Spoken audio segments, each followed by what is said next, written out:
So just hopefully, Dwayne, don't take offense, because I really think this orchard is just darn near perfect, just almost Mary Poppins style. But I would love to see that graft union higher out of the ground. I would too. Okay. Let's see what was set 10 years ago. Okay. The graft union was about 6 inches under the ground. Okay. But other than that, it's really a beautiful tree. You can learn a lot by just looking at the history of the tree. Now, I'm judging this is the height of the tree at planting. I can see bud scale scars there. It looks like, Wayne, in the first year you grew it to there. So you got your 2 feet. Congratulations. That's wonderful. The second year you got another 2 feet or 2.5 feet up to here. And then the third year we added only about 12, 13, 14 inches. But you're now very close to the 10 feet. By the way, I can reach 8. So that's pretty close, and that's really a phenomenal thing. The tree was not my 5 to 6 feet, it was more the 4-foot high tree, so the nursery could have done a little better job for you, but nevertheless it turns out really well. The issue of tipping the trees to get them in the cardboard boxes is a problem. In recent years they've been sending pool trucks to New York where they don't tip them. So they don't necessarily tip everything in the nursery. They just lay them down in there, stack a whole trailer load full of them, and so we've gotten trees that are the full height. So it's something to work with your nurseryman. Second point, whenever I plant a tree, I said I'd want to have no branches below 24 inches, and so that's pretty much the height of my knee. So I use that whenever I plant. If it's not above my knee, I take it off. The problem is your knee.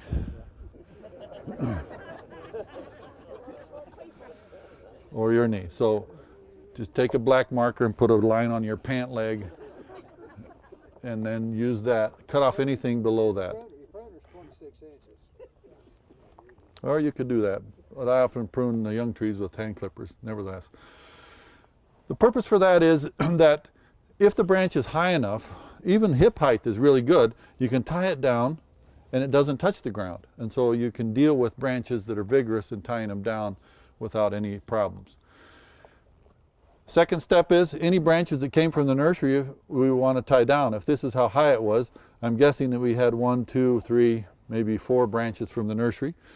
And I don't know if you tied down, but this one looks really nice. It doesn't look like that one got tied down enough. This one here is a little bit to break out there shortly. But nevertheless, the tree still looks really good. It wasn't headed. It wasn't headed. And up there was a fruit on that tip, and so it looks like it might have been headed, but that was a fruit that did that. So in that regard, I commend you, Wayne. You've done an excellent job. But now we're here at the start of the 4th year. The tree's developed several branches. We got a lot of fruiting spurs, 300 fruiting spurs we just counted. And we're set up for a tremendous nice crop, assuming we don't get into biennial bearing. But we're just now at the first point after planting where we want to do some pruning. I generally do almost no pruning in the 2nd year or in the 3rd year, unless there's really a strong upright branch that got away from me and I didn't tie it down, and now it's better to take it out. But other than that, I take off very few branches in those first 3 years. The reason is this. The ones I purchased from the nursery, the feathers, I want to get some apples off them before I cut them off. And secondly, the less pruning we can do, the quicker we can transition that tree into bearing to get this target at 3,000 bushels to the acre in the first 5 years. The more pruning I do, the less yield I get. So we'll look hopefully in a few minutes at some 2nd year trees and we'll talk about them, but let's talk about a tree that's going into its 4th year. The goal here is to now begin this process of limb renewal pruning. It could be simplified as easy as this. Identify the largest diameter branch and take it off. And walk away. But no, I'm not going to let you walk away because I want a little more detail. So in this tree, it's that one there. In this tree, it's this one up here. In this next tree, there's none that are big. In this tree, it's probably going to be this one that's wide out here. In this tree, it's going to be this one. So I could walk down that row very quickly, take off one branch, and just really do a great pruning job because Wayne's done such a great job beyond that of getting the tree up, having a dominant leader, and having a lot of side branches. This is a great branch. Even this little new twig is great. This is great. This is great. Those are just all wonderful things. So let me pass the mic to to Mike, and just do my pruning.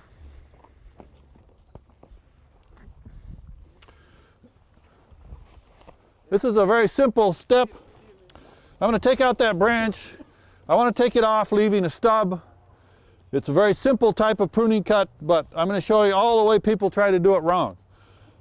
They try to make that angle this way, but when I cut the branch in that angle, it's hard to get the bevel in the right direction. I have the bevel going down. I want the angle on that cut to be close to the trunk and then leave a lip on the bottom part. The easiest way to do that is put the loppers underneath and make that cut. Just about right there like that. Leaving a long lip, leaving it close to the trunk. Over the years we've started lengthening out that stub a little bit. Even that might be quite a little bit short, but that's pretty good. Which shows the potential to grow a new replacement shoot. We don't have to have it, but it works if we can get one. Now this particular branch is relatively low. If I don't get one, it doesn't bother me. But up here, when I take that one out, I want the new replacement shoot there. So that's the very simplest thing we're going to do. It needs to be done starting year 4 on every single tree. But now look at that tree. Wayne, are you going to miss those apples? Okay, I said there's 2-cut rule. Is there a second branch we could take off of this tree that really bugs you?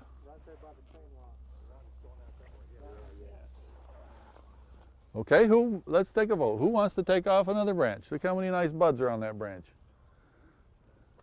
You're just saying that because you're...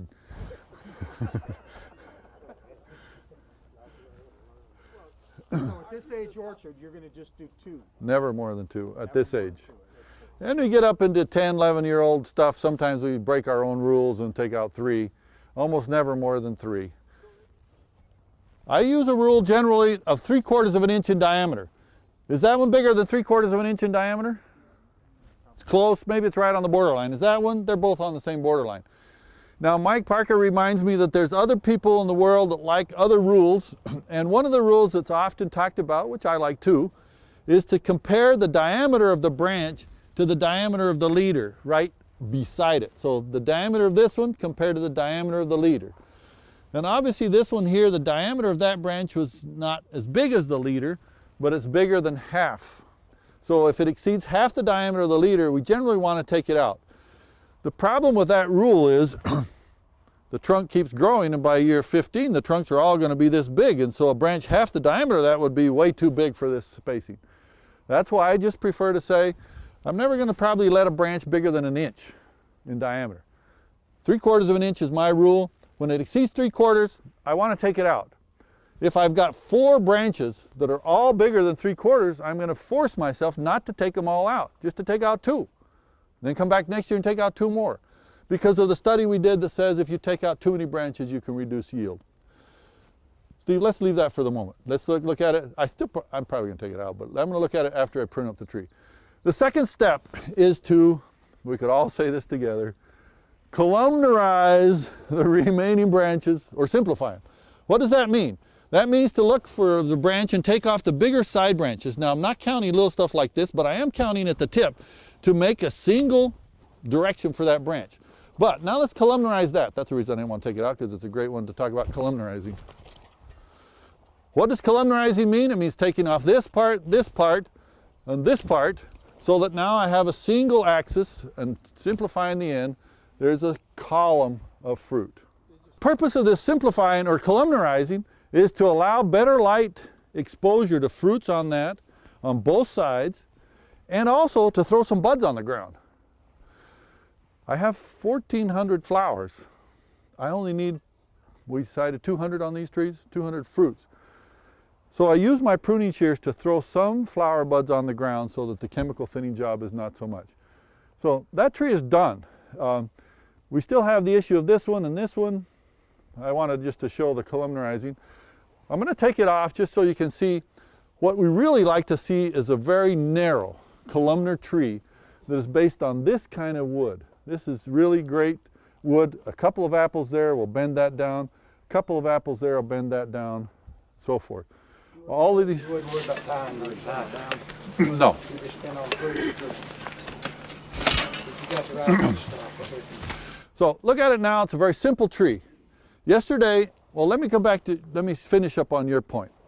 That, what do we want to do about tying down? When I plant the tree, I want to tie down the feathers, but generally after that, with a few exceptions, I'll talk about the exceptions in a minute, I do no other tying for the next 20 years. I depend on fruit to bring this down. If I get this small diameter wood, fruit will always do it. If what I get is really strong shoots, more than 2 feet long, fruit won't do it. Then I have to manually tie some of those. That's what I try to avoid. If you have a good climate, like North Carolina, a long climate, and you plant too vigorous a rootstock, too vigorous a soil, and what you're getting is 3 feet of growth every year on the side branches, then you've got a problem. That requires tying down. I've run into this a number of places in the world, but the most common one is in Brazil, where I've been going a lot in the last few years, and they basically, if they don't do tying every year on at least 5 or 6 shoots, they get 4 feet of growth. Now they don't want to change to the right rootstock because they're not quite there yet, but the answer has been do more tying, and it works very, very well. But I hope you don't have to do any more tying than that first year. You still don't use apogee? No.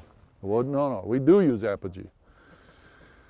Not generally in the first 5 years, but I was talking last night at dinner with Steve McCartney that is, about how a number of our growers, as these orchards have become older than 10 years, start to put on low doses of apogee in the upper part of the tree. And so 2 to 3 applications just in the upper part of the tree, relatively low doses. I don't know if the way we calculate apogee means anything to you, but 3 ounces to the acre instead of a traditional rate for fire blight control will be 6 to 12 ounces. So it's quite low rates just to hold down the growth in the top. We don't ever do it on Honeycrisp. We almost never do it with Empire or wheat growing varieties like Red Delicious, but Macintosh, which is our #1 variety, is a problem. It wants to grow, and so apogee really is helpful. On a mature tree, I want about 15 branches to get my 150 apples. I want about 10 apples on every one. Well, on this big one, I can maybe leave more than 10, and so on this small one, I'm going to leave maybe 5, but on this one, I might leave 8, but this is still a young tree. So I showed yesterday in my presentation, there's a little plastic ruler we've developed. So on young trees, we want to adjust the crop load to just the right number of fruit. And we've developed this small little ruler guide that tells us how many apples we should leave based upon the diameter of the trunk. So the way to use this is we just find the right diameter semicircle about 1 foot off the ground, and we find the right one that fits the size of that trunk, which is this one right here. And then there's 2 numbers on it, H and G number. The H stands for Honeycrisp, the G is for Gala. And this one says we should have, since it's a Fuji, it's more like Gala, we should have about 68 apples on the tree. And that's a guide then when we hand thin to determine how many apples to leave on the tree. I'm guessing, based on the size of that tree, we should only have about 70 apples. So how many branches do I have? 1, 2, 3, 4, 5, 6, 7, 8, 9, 10, 11, 12, 13, 14 plus a liter is 15. And I need 70. I need about 5 or 6 apples per branch. And then it's going to go up to around 10 when the tree's mature. My second point is, you don't need 25, 30 branches on a tree like this. I got a lot of branches in there, even though I've taken out two big ones. Okay, I've asked Steve to join me here for a minute. We're just going to prune at the pruning speed the next 5 trees. Now don't ever make a mistake, okay? We're going to take off. I'm going to take off one big branch, you get to take off one, and we're going to columnarize the remaining ones, okay? I get the easy one. Well, we're not going to count this one. We got to step it up here a little bit.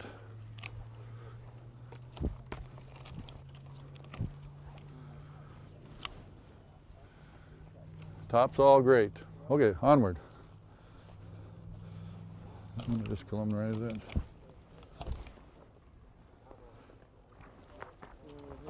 I'm going to help you out.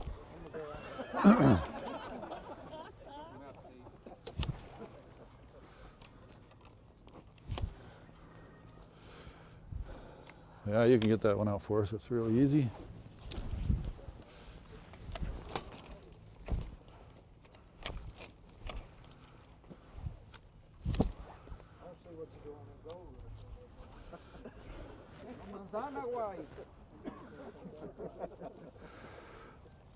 We'll slow down for a little minute here. This is an interesting case. This is a branch I could take out, but I could keep. It's relatively big, but it's got a lot of fingers. Bob, who had the question? Marvin. Those are fingers. I could take it off right here and sort of turn the angle of this branch down that way. I could keep the angle going straight out to the tractor. If you had planted these 12 feet, I would definitely try to turn that angle of that branch by cutting it off here so it didn't go straight out into the tractor wheel. Or I could turn it right here. But with 14 feet, that's no problem, so I could do it either way. I'm just going to show you this as a way that I like to have that branch look when I'm done with it. Let's go ahead now, Steve. Just columnarize the remaining ones and don't take out more than 2, unless there's an exception to the rule, which hopefully there's not too many exceptions per acre. Yeah, take off that low one. Oh, I should have looked at this more. Yeah, I got to take out both, but you take out yours, and then when nobody's looking, we'll take out the other one.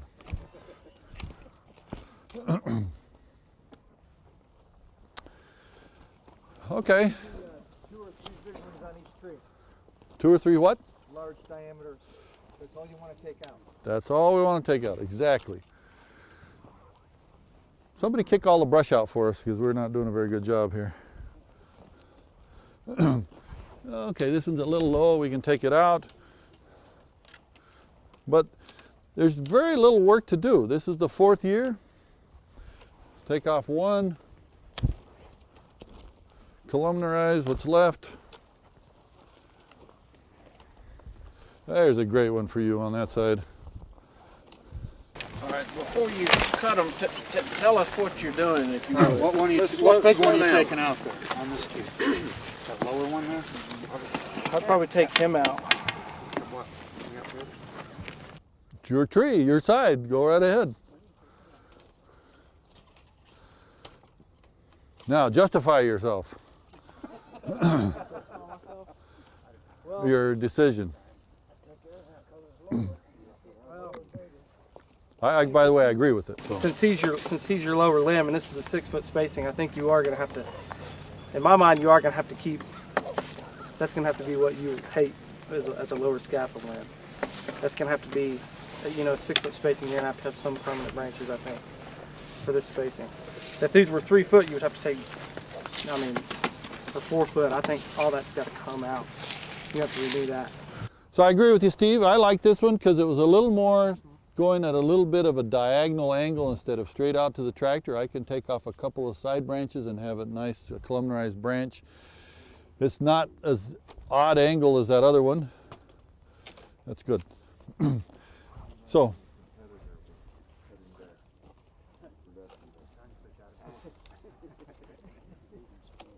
So did we only get 1 off of this tree? This branch here is okay. I want to emphasize that you don't have to fix the tree completely in 1 year. You can leave it ugly and take out another one next year. As long as every year you're willing to take out 1 branch, it'll get fixed. The concept I now want to have you think about is this. The tree starts a little wide because of those feathers that came from the nursery, and they grow out a little bit. But starting in year 4, we take out 1 or 2 branches per year, and over the next 3 years, all of a sudden, it becomes narrow. Why? Because of these original branches that were sticking out here so far, especially that one on the second tree that was this high sticking way out here, it's gone. Now when I look down this tree row, it's narrower. Next year as I take out more lower big long branches, it's going to become even more narrow. This is why. 14 feet sounds okay in the beginning. I got slope, I don't want my tractor slide, all that. But when the tree ends up narrow, you say, dang, I wish I would have gone to 12. Because of this style of pruning. This branch that you're thinking is hitting my tractor, it's going to be gone in another 10 seconds. So the tree's going to be narrowed up.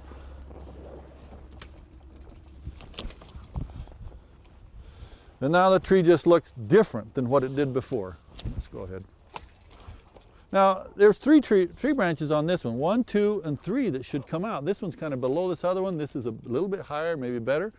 But since he decided to take that one out, now I'm forced to leave that one for a year. Otherwise, he should have left it over there and let you take it. I'm not saying that. I'm not saying that. But I told him he could take one, so that's fine. But we can live with it for a year. But I'm going to just simplify it a little bit.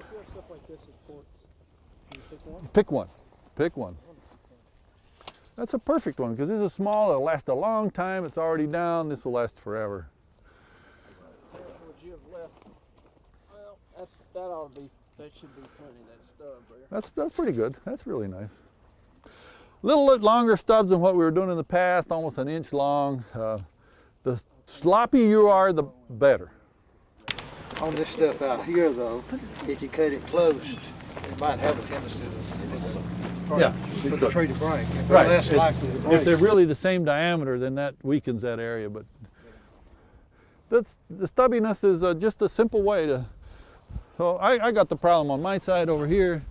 Once again, put your loppers underneath. That's the way to get the best angle.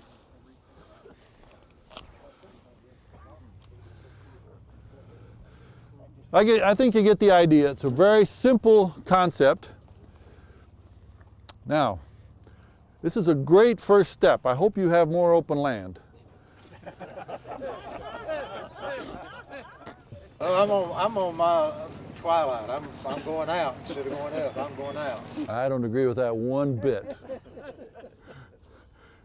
Every one of you, none of you are too old to plant new orchards and make a lot of money in the next few years. Grady Orville proves Have the that. business go up in value. Yeah. Yeah, Grady Orville proves that. He didn't start until he was 65. And he really kept planting to the day he died. So plant new orchards, but each step, just go a little bit closer, especially on Honeycrisp. It works so well at 3 feet by 12. You've got the trellis idea. I should have commented on that. You've got a beautiful trellis. I should have had one more wire, though. I put 4 wires everywhere else, maybe more than that. Did you put conduit everywhere or not? I did. I went ahead and put conduit on everything because I started with it, but it's got to where now it's up to $2 a stick, and you get 1,000 trees, 3 by 12, you got $2,000 in conduit. Exactly. So maybe you can go away from the conduit if you put more wires and less conduit. And that's exactly what we're tending to do. There's some growers that still say there's such a value in keeping that leader straight. I don't care what it costs because I just drew on the board. You're counting some chickens before they hatch. But I've given you how many thousands of dollars in the first 5 years? Well, I forgot already. I think it was 8,000 or It's a difference. 2,500 bushel, $10 a bushel. yeah, okay. So you've got a lot of thousands to play with, whether you want to put conduit or not. But most people are now going to 4 wires or 5 wires. The key point, which I should try to drill into your heads, if you don't put a stake, it can either be bamboo or conduit, or what a lot of New York growers do, they string a soft wire with a pneumatic clip gun where they can staple it to that wire. It's a pneumatic crimp, and they staple it to the top wire, and then they just have this little tiny soft wire serving as the guide for the leader. All 3 of those systems, conduit, bamboo, or what we call the wire support system, the leader system, work to keep that leader growing. If you don't use that and you just use horizontal wires, you have to remember there's one point. How am I going to make you all remember this? Whatever part of that tree is above a wire where it's tied has to be defruited within 1 month of bloom. So suppose the leader grew to here, we have a wire, and the next wire is all the way up there, and we have the leader halfway in between. And I cut some apples on it. Those apples will bend that lever over, either break it or bend it, and I won't get to the next wire. So you have to go through it with your hand thinners, whether it's on the ground or on a platform, whatever of the leader extends above that last wire where it's tied has to be defruited, 100% defruited. And then it can work. You can keep that leader growing until it gets to the top.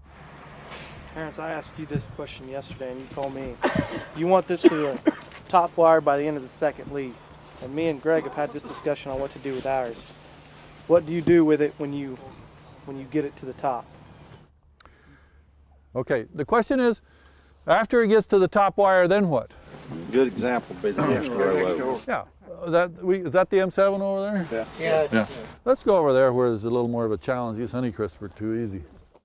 This has been a production of BRCC TV, the education channel, in conjunction with the North Carolina Cooperative Extension, empowering people, providing solutions.